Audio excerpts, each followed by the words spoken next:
संत शिरोमणि आचार्य गुरुवर श्री विद्यासागर जी महाराज की जय। और हम योग प्रणेता पूज्य गुरुवर श्री प्रणम्य सागर जी महाराज की जय। ओम अरहम नमः। धर्म प्रेमी बंधुओं, श्री तत्वात् सूत्र ग्रंथराज की तृतीय अध्याय की कक्षा में आप सभी का स्वागत है। अब हम अध्याय 3 में सर्वज्ञ देव द्वारा बताए हुए जैन भूगोल का अध्ययन करेंगे, जो हमारे मोक्ष मार्ग को और भी सुदृढ़ बनाएगा। मोक्ष मार्गस्य नेतारं भेत्तारं कर्मभूरतां ज्ञातारं विश्वतत्त्वानां वन्दे तद्गुणलब्धये। देवादिदेव आदिम तीर्थंकर श्री ऋषभनाथ भगवान की, वर्तमान शासन नायक श्री वर्धमान महावीर भगवान की, परम पूज्य आचार्य गुरुवर श्री विद्यासागर जी महाराज की। ठीक है ना? दिख रहा है? आप कल्पना करो अब ये सरोवर कितना अच्छा दिखाई देगा आपको कभी, है? आचार्यों ने इसका वर्णन बड़ा सुंदर किया है। मतलब कि एक तो इसका अकृत्रिम है, तो जल इसमें कभी गंदा तो होता नहीं, जैसे आपने कहीं ताल तलैया देखे हो वैसे नहीं समझना, है ना? तालाब बड़े स्वच्छ हैं, निर्मल जल इनके अंदर भरा हुआ है, और ऐसा इनके अंदर जो एक कमल खिल रहे होते हैं, तो उन कमलों की सुंदरता के कारण से ये बिल्कुल ऐसा प्रतीत होता है जैसे कि आकाश की सारी निर्मलता जमीन पे आ गई हो। अब इतने सारे कमल होंगे, है ना? और उन कमलों पर भी क्या है, आपको बताया जाएगा आगे, उन पर भी महल बने हुए हैं। क्या बने हुए हैं? महल। अब इन कमलों के बारे में ये लिखा हुआ है कि इनका तल जो है वज्रमय होता है, जो तल होगा, है ना? इनकी जो नाल होगी वह जो है मणिमय है ना? इनके पत्ते हैं वो भी जो है मणिमय हैं। अनेक तरह की मणियों के इनके स्कंद हैं, पत्तों के रंग हैं, ये सब अलग अलग मणियों की तरह बिल्कुल सुशोभित हो रहे हैं। ये सब चीजें जो लिखी हुई हैं ये बताती हैं कि ये जो कमल है, ये कमल कैसा होना चाहिए, इसके विषय में एक विचार चलता रहता है। समझ आ रहा है ना? आचार्यों ने कहीं कुछ स्पष्ट नहीं लिखा। पहली बात तो मैं यहां से शुरू कर रहा हूं, समझ आ रहा है ना? कहीं भी आचार्यों ने स्पष्ट नहीं लिखा कि ये कमल पृथ्वी कायक ही है। ये हम अपने ज्ञान से लगाते हैं कि इसका तल ऐसा बताया है, वज्रमय तल है ना? स्वर्णमय इसके पत्ते हैं, ऊपर वाले, अंदर वाले रजतमय हैं, मणिमय इसकी नालिकाएं हैं। तो इस तरीके की रचना को देखने के कारण से, और दूसरी बात, ये अनादि की रचना है, इस कारण से हम इसको पृथ्वी कायक मान लेते हैं। समझ में आ रहा है ना? एक स्पष्ट बात आपको बताने जा रहा हूं। इसलिए भी बता रहा हूं कि मेरे दिमाग में थोड़ा कुछ अलग चल रहा है, और जो लिखा हुआ होता है शास्त्रों में वो कुछ मुझे स्पष्ट रूप से वो अभी सही समझ में प्रतिभासित नहीं हो रहा मेरे को। समझ आ रहा है ना? इसलिए मैं तर्क दे रहा हूं कि जंबू वृक्ष आपको बताया, जंबू वृक्ष वह पृथ्वी कायक होता है, ये शास्त्रों में स्पष्ट लिखा है ना?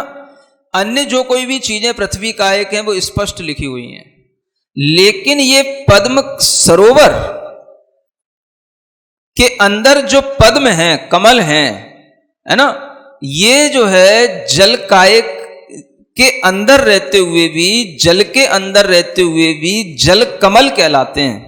क्या बोला जाता है इनको? पुष्कर को जल कमल ही बोलते हैं, है ना? लेकिन ये जल कमल होते हुए भी ये कमल लोगों ने, विद्वानों ने, और सभी ने कहना चाहिए, इनको पृथ्वी कायक ही माना है।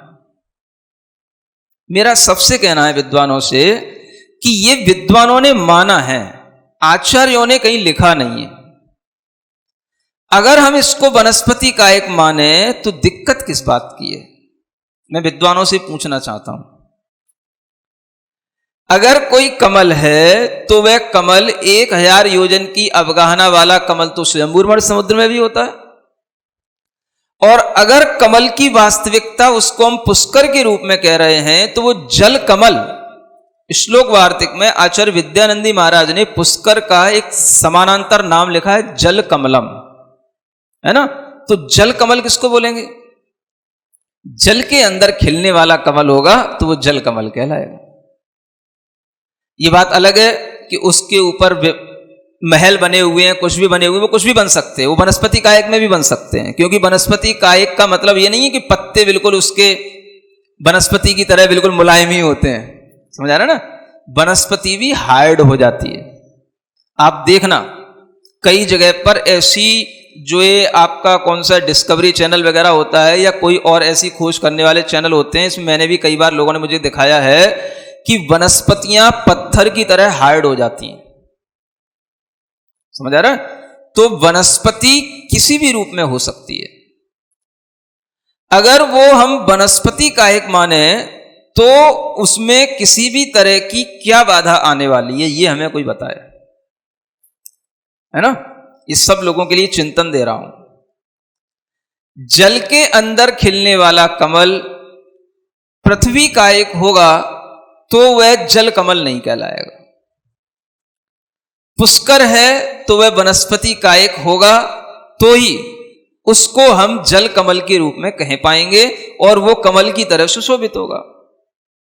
रही बात वह सुवर्णमय है, रजतमय है, वज्रमय है, तो ये मय कहने का मतलब ऐसा तो नहीं है कि वज्र की धातु का बना हुआ हो, कि स्वर्ण की धातु का बना हुआ हो, कि सोने का ही बना हुआ हो, कि चांदी का ही बना हुआ हो, है ना। वो तो उसकी एक आभा है, और वो आभा में भी उसके उसी रंग की आभा में परिवर्तन होना संभव होता है। कैसे होता है, मैं आपसे पूछूं, आपने भगवान जिनेंद्र देव का पद विहार के बारे में सुना तो होगा ही, देखा तो किसी ने नहीं, सुना तो है ना। भगवान का जब पद विहार होता है तो क्या होता है, नीचे नीचे कमलों की रचना होती चली जाती है। वो कमल कैसे होते हैं, हैं? कैसे होते हैं? पृथ्वी कायक होते हैं? नहीं, पृथ्वी कायक नहीं होते हैं। वो बिल्कुल सुगंधि से भरे हुए होते हैं, वनस्पति कायक होते हैं। पृथ्वी कायक में सुगंधि नहीं आएगी। सुगंधि किसमें आएगी? वनस्पति कायक में आएगी। समझ आ रहा है ना। आप सब लोग आश्चर्य में पढ़ रहे हो, सब मेरी ओर देख रहे हो। पादन्यासे, समझ आ रहा है। जो एक ही भाव स्तुति में लिखा रहता ना कि भगवान के चरण कमलों के नीचे, है ना, जो पद्मों की रचना होती है उनमें सुरभि भी आ जाती है। वो सुरभि से सहित होते हैं। उस सुरभि से सहित कैसे हो जाएंगे? वो भगवान के चरण कमलों के संपर्क या उसके प्रभाव के कारण से वो हेममय हो जाते हैं। वो कोई स्वर्णमय पहले से नहीं होते हैं। क्या कहा जा रहा है?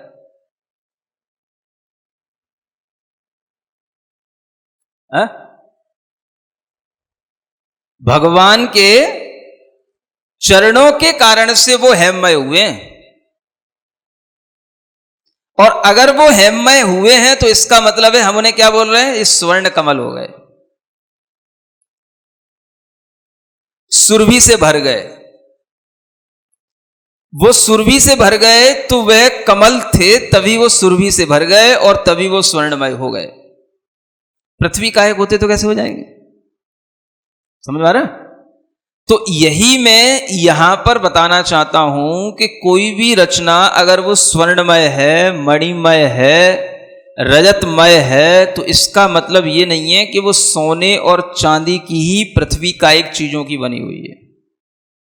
मेरा अपना चिंतन है, गलत भी हो सकता है, क्योंकि सर्वज्ञ देव की बातों के विषय में निर्णय करना तो कठिन ही है जब आचार्यों ने कुछ नहीं लिखा। मुझे यह समझ नहीं आता कि कहीं भी आचार्यों ने अपनी टीकाओं में इस चीज का स्पष्टीकरण ये पृथ्वी कायक है ऐसा नहीं किया जैसा जम्बू वृक्ष आदि के विषय में कर रखा है। ये हम अनुमान पर से लगाते हैं कि उसका तल वज्रमय है तो वह पृथ्वी कायक ही होगा। अरे वज्र जैसा कठोर है, इसका मतलब ये हो गया, है ना, कठोर होगा तभी तो उस पर महल बनेंगे, है ना।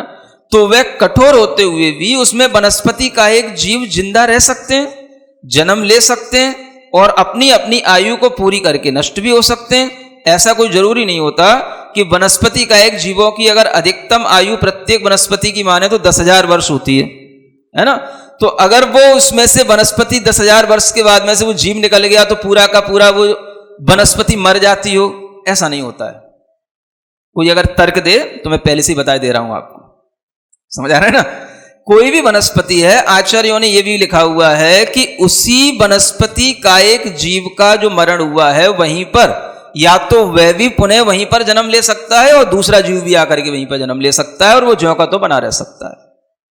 तो ये कोई नियम नहीं है कि 10,000 वर्ष की आयु के बाद में वह वनस्पति मर जाएगी, समझ आ रहा है। वनस्पति का एक जीव अगर उसमें से निकल भी जाएगा जिसकी आयु 10,000 वर्ष है तो भी वहां पर दूसरा भी आ सकता है और वो रचना अनादि काल से ऐसी बनी भी रह सकती है, क्योंकि जीवों का अंत ना कभी हुआ है ना होगा। चिंतन है ना। किसी को समझ आए तो समझना, कोई तर्क आए तो मुझे बताना, कोई आपको दिक्कत समझ में आए तो वो भी आपके लिए सॉल्व करने की कोशिश की जाएगी।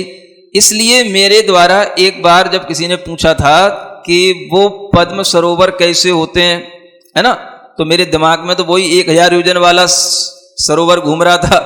तो मैंने कहा कि ये जब सरोवर है तो उसके अंदर जो कमल है तो उस कमल को पृथ्वी का क्यों होना चाहिए, वनस्पति का होने में क्या दिक्कत है। तो इसलिए वह उस समय पर एक उत्तर दिया गया था, वनस्पति कायक भी हो सकता है, होता है, लेकिन यह मेरा अपना चिंतन है। शास्त्रों में आचार्यों ने स्पष्ट कहीं नहीं लिखा, हिंदीकारों ने, अभी के वर्तमान के विद्वानों ने उसको इस तरीके से व्याख्यायित किया है। तो ये उनका हम चिंतन समझते हैं कि उन्होंने इस पर से ऐसा ऐसा ले लिया। लेकिन अगर आप कोई तर्क दो कि 10,000 योजन, वो 10,000 वर्ष की उनकी उम्र है, फिर क्या होगा, ऐसी कोई जरूरी नहीं। कोई भी वनस्पति हो, वह वनस्पति 10,000 वर्ष के बाद भी वैसी की वैसी बनी रहेगी। भले ही उसमें से वो प्रत्येक का एक जीव निकल जाएगा, उसमें दूसरे भी जीव आ जाएंगे, वो वनस्पति वैसी वैसी बनी रहती है। वो कोई ऐसी चीज नहीं है कि जैसे अपना मनुष्य का शरीर है कि वही आयु पूरी हो गई तो वो गिर पड़ा, क्षय को प्राप्त हो गया। वनस्पति के साथ ऐसा नहीं होता, पृथ्वी कायकों के साथ ऐसा नहीं होता। ये सब चीजें बनी रहती हैं और उसमें जल का एक जीव भी हो सकते हैं, पृथ्वी का एक जीव भी हो सकते हैं, सभी हो सकते हैं। तभी ये रचना हमें लगता है एक वास्तविक रूप में हमारे सामने सही रचना। चूंकि वह सरोवर है तो सरोवर है, तो सरोवर में कमल खिल रहे हैं, तो कमल भी वनस्पति का एक खिलेंगे तो सुगंधी देंगे। सब तो शोभा है और सुगंधी ना हो, हमारी तो समझ में नहीं आता, फिर तो प्लास्टिक जैसी रचना हो जाएगी। समझ आ रहा है ना। तो आप लोग को एक चिंतन दिया गया है ना, ये जैन मिलन का ही चिंतन है मुजफ्फरनगर का। तो आप लोग इसको सोचें, विचार करें कि क्या ऐसा संभव है, और अगर आपको समझ में आए तो आप स्वीकार करना, नहीं तो बस मेरे ही ऊपर छोड़ देना, है ना। मैं आग्रह तो नहीं करता, क्योंकि जब तक कोई हमें प्रामाणिक आचार्यों का लिखा हुआ स्पष्ट कुछ न मिले तब तक तर्क के आधार पर तो जैसे आप घटित कर रहे हो वैसे मैं भी घटित कर सकता हूं, है ना। तो ये चीज मेरे दिमाग में चलती रहती है, जो मैंने आज आपसे स्पष्ट कह दी है ना। जब मौका पड़ेगा तभी तो कोई प्रसंगवश कहा जाएगा, तो आप इस पर विचार करना कि यह योजन वाला, 1 योजन वाला जो पुष्कर है, इसको जो आचार्य विद्यानंदी महाराज ने जल कमल के रूप में कहा है, तो ये जल का कमल पृथ्वी का एक कैसे हो सकता है।